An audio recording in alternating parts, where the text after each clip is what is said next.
रामायण की कई कहानियां हमारे दिलों में बसी हुई हैं, लेकिन कुछ पात्रों का आमना सामना काल्पनिक होते हुए भी बहुत रोचक हो सकता है। आज हम आपको हनुमान जी और शूरपणखा की एक अनसुनी काल्पनिक कथा सुनाने जा रहे हैं। इस कथा की शुरुआत तब होती है जब हनुमान जी लंका की ओर जा रहे थे सीता माता की खोज में। अपने बल और भक्ति से लंका की ओर बढ़ते हुए उन्होंने अचानक जंगल में किसी के विलाप की आवाज सुनी।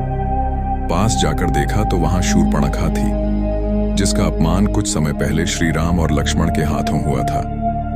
उसकी नाक और कान कट चुके थे और वह अब तक उस अपमान का बदला लेने की योजनाओं में व्यस्त थी। हनुमान जी को देखकर शूरपणखा ने तुरंत उन्हें पहचान लिया और क्रोधित होकर बोली, तुम भी राम के अनुयायी हो? क्या तुम यहां मुझे और अपमानित करने आए हो? हनुमान जी मुस्कुराए और शांत स्वर में बोले, मैं यहाँ सीता माता की खोज में आया हूँ। तेरा अपमान करना मेरा उद्देश्य नहीं है, लेकिन तूने जो किया वह अनुचित था। प्रेम और भक्ति के मार्ग को छोड़कर तूने अहंकार का रास्ता चुना। शूरपणखा ने अपनी पीड़ा व्यक्त की, मेरा हृदय टूटा हुआ है और मेरे भाई रावण को तुम लोग नष्ट करने पर तुले हो। क्या मेरे लिए अब कोई रास्ता बचा है?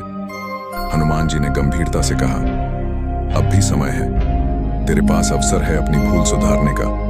प्रभु श्री राम दयालु हैं और वे तुझे क्षमा कर सकते हैं, यदि तू अपनी गलतियों को समझे और सही मार्ग पर चले।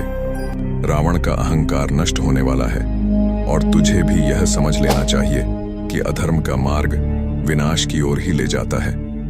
शूरपणखा ने हनुमान जी की बातों पर विचार किया, लेकिन उसके दिल में अब भी बदले की भावना थी। हनुमान जी उसे देखकर समझ गए कि वह अभी भी समझने के लिए तैयार नहीं है। जो होना है वह होगा।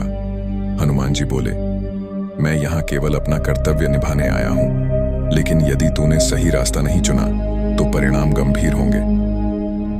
हनुमान जी वहां से चले गए, लेकिन शूरपणखा के मन में हनुमान जी की बातें गूंजती रहीं। यह कहानी हमें सिखाती है कि जीवन में अहंकार और बदले की भावना से केवल विनाश होता है। हनुमान जी का धैर्य और प्रेम हर परिस्थिति में मार्गदर्शक हो सकता है।